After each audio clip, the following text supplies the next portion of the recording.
కర్కాటక రాశి వారు. ఈ కర్కాటక రాశి వారికి అధిపతి చంద్రుడు మనఃకారకుడైనప్పటికీ కూడా వీరికి కూడా వృత్తిపరంగా, సాంఘికంగా, రాజకీయంగా, వ్యాపార వ్యవహారికంగా గౌరవాదులు అన్ని రకములుగా బాగానే ఉంటాయి.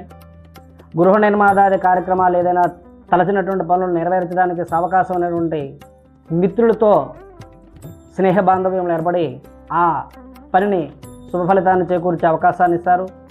అయితే వీరికి ఈ గోచారరీత్యా ఈ వారంలో అష్టమ శని వలన రక్త మార్పిడి కానీ, ధాతుబలం తగ్గుట కానీ జరిగే అవకాశాలు ఉన్నాయి. ఉద్యోగంగా, రాజకీయ పరంగా వ్యాపారస్తులకు, విద్యార్థులకు మంచి అనుకూలమైనటువంటి కాలం ఈ వారం కూడా.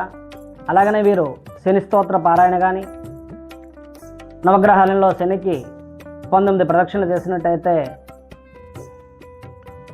ఓం హ్రాం శనైశ్చరాయ నమః అనేటువంటి మంత్రంతో ప్రదక్షిణలు చేసి తద్వారా వచ్చేటువంటి దోష నివృత్తి చేసుకొని ఉపశమనం పొందగలరని ఆశిస్తున్నాం.